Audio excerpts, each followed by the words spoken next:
allez bien, moi ça va au top, j'ai le smile. Nous allons foncer la pâte sucrée que nous avons fait dans ma vidéo précédente. Je t'invite à aller voir par là ou par là pour la retrouver, puisque j'explique pourquoi la pâte sucrée ne doit pas être chauffée au moment où on la fait, au moment où on la fonce, au moment où on la cuit. Bref, à aucun moment votre pâte ne doit chauffer. Allez, c'est parti, on y va foncer cette pâte sucrée. Let's go!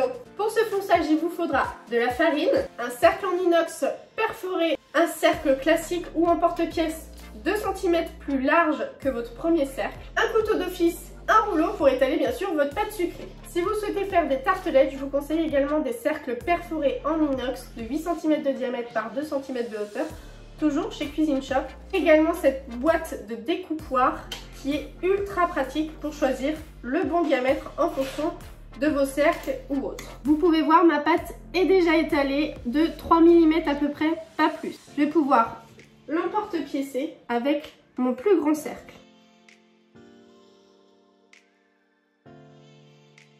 Je ne beurre pas mon cercle en inox puisque je sais qu'il n'accroche pas. Si vous hésitez, beurrez très légèrement votre cercle, surtout à la jointure. Ça, c'est important. Je vais me mettre un petit peu de farine de côté pour toujours avoir l'extrémité de mes doigts légèrement fariné pour pas qu'il n'adhère à la pâte. S'il fait trop chaud entre temps chez vous, n'hésitez pas à remettre votre disque avant de le foncer au frigo.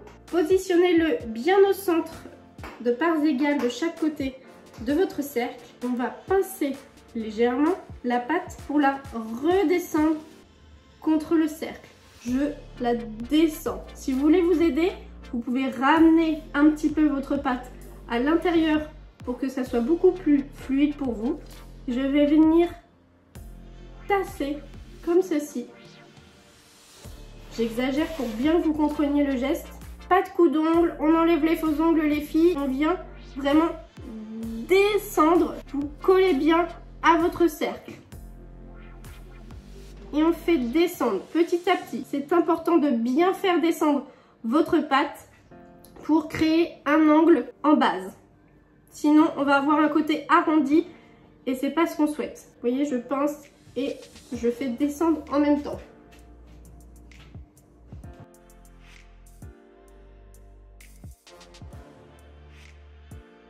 Vous allez prendre votre pâte et votre cercle en le tenant. Faites légèrement dépasser votre pâte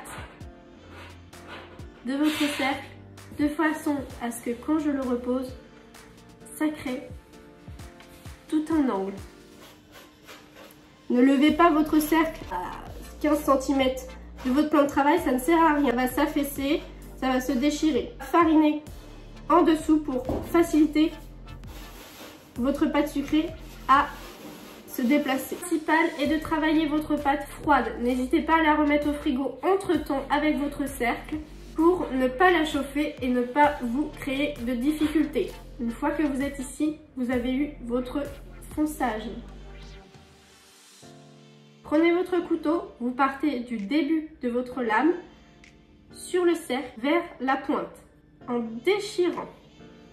C'est très important de partir du début de la lame pour avoir toute la longueur de découpe de votre couteau. Bien droit, pas de biais pour pas créer un biseau à votre pâte sucrée.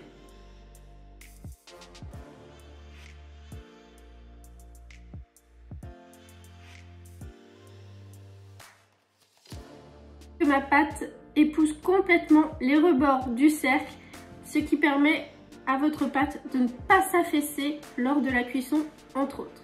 Déposez-la sur une plaque perforée et un sile-pain. C'est un tapis silicone perforé pour vos cuissons de pâte. C'est le top. Vous l'aurez compris les gourmets, pour obtenir ce résultat, il faut de la dextérité et de l'entraînement. Ne vous inquiétez pas si vous n'y arrivez pas du premier coup. Pour obtenir un fonçage de qualité, ça demande de l'entraînement comme toute chose. Chaque étape pour le fonçage est importante. Il faut travailler vos pâtes froides, toujours travailler avec votre frigo. Ne vous précipitez pas. Enfournez votre pâte sucrée congelée. Travaillez avec du bon matériel. Équipez-vous correctement les cercles en inox perforés, le sile-pain, des plaques perforées, bref, je vous mets tout sous la vidéo.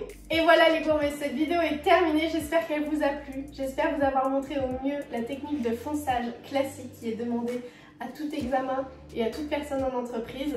Je vous donne rendez-vous la semaine prochaine pour la cuisson de cette pâte sucrée et sa dorure.